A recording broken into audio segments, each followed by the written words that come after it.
Daddy, जो कि एक पोयम है और सिल्विया प्लाथ ने इसे लिखा है। आइए समझते हैं कि इस पोयम में क्या है।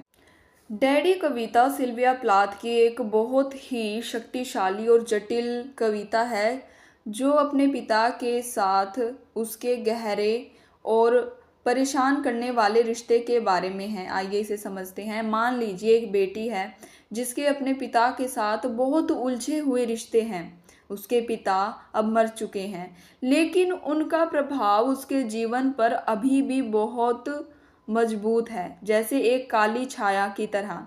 कविता में बेटी अपने पिता को एक विशाल और भयानक शख्सियत के रूप में देखती है, जैसे कोई बड़ा काला जूता जिसमें वह 30 साल तक फंसी रही हो, बेचारी, और सांस नहीं ले पा रही हो।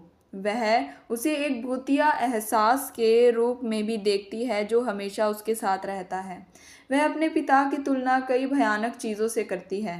कभी वह उसे एक नाजी अधिकारी की तरह देखती है जो क्रूर और डरावना है, और खुद को एक यहूदी पीड़ित की तरह महसूस करती है।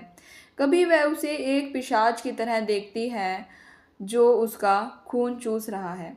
बेटी अपने पिता के साथ अपने रिश्ते को खत्म करने की कोशिश करती है, जैसे वह किसी बंधन को तोड़ना चाहती हो जिससे वह बरसों से जकड़ी हुई है। वह कहती है कि उसने उसे मारने की भी कोशिश की, लेकिन वह मर नहीं पाया। अब उसकी मौत के बाद भी वह महसूस करती है कि वह उससे पूरी तरह से आज़ाद नहीं हो पाई। वह कहती है कि उसने आखिरकार उसे काट दिया है, जैसे किसी टेलीफोन के तार को काट दिया जाता है, और अब वह उससे कभी बात नहीं करेगी। तो ये पोयम एक बेटी के अपने मृत पिता के साथ प्यार और नफरत के जटिल मिश्रण को दिखाती है।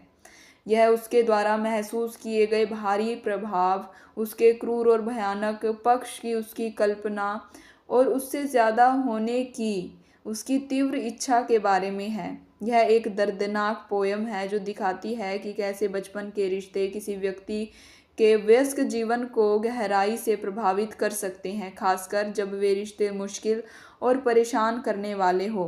यह मृत्यु के बाद भी किसी प्रियजन के प्रभाव से जूझने की कहानी है।